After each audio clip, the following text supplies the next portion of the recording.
பங்குச்சந்தையை முழுமையாக கற்றுக்கிறதுக்கு சில பேர் லேக்ஸ் கணக்கில் லாஸ் பண்ணி கற்றுக்குறாங்க. ட்ரேடு பண்ணாமல் லாஸ் பண்ணாமல் பங்குச்சந்தையை டக்குன்னு கற்றுக்க முடியாதான்.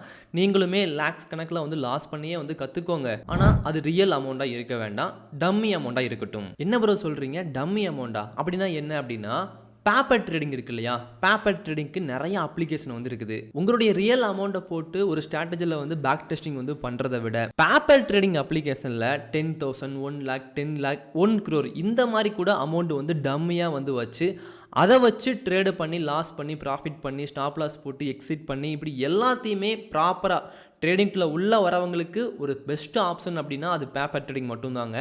அப்படி பண்ணி பார்த்துட்டு ட்ரேடிங்னா என்ன, எப்படி லாஸ் வரும், எப்படி ப்ராஃபிட் வரும், அதை கற்றுக்கிட்டதுக்கப்புறம் நீங்கள் ரியல் ட்ரேடிங் பண்ணுறீங்க அப்படின்னா உங்களுடைய பணம் லாஸ் ஆகாது.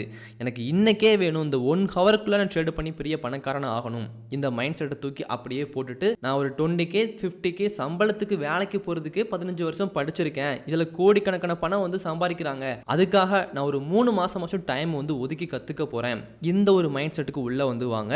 உங்களுடைய ட்ரேடிங் ஜர்னி ரொம்ப நல்லா இருக்குங்க.